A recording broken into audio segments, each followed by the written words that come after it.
Pour la Coupe du Monde de football en 1998, en France, il manque encore un grand stade de 80 000 places qui sera construit à Saint-Denis, près de Paris. Il y avait 19 projets d'architectes au départ.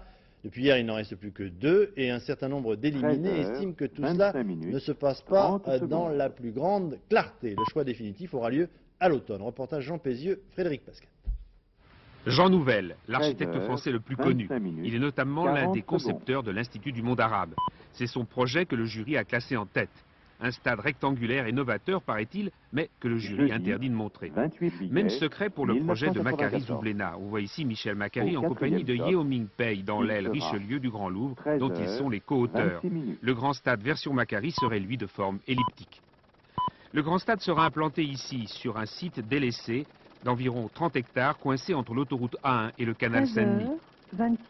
Si les deux projets lauréats sont tenus secrets, nous allons vous montrer à quoi aurait pu ressembler le grand stade à travers 2 projets finalistes. Le plus grand toit du monde, 250 mètres de long, un grand rectangle épuré. C'est le projet de l'équipe Architecture Studio Valode et Pistre. Le comité technique du jury et 2 sociétés d'audit l'avaient classé premier. Parmi ses qualités, l'animation apportée au quartier avec café en plein air, magasin, cinéma, promenade.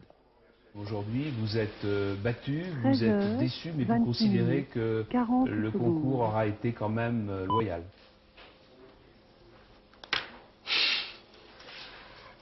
Jeudi 28 juillet 1994. Le mot loyal Au est difficile. test, il sera 13h. Ça aurait été une compétition terrible qu'on a perdue. Jusqu'à la dernière minute, Claude Vasconi a retouché son projet.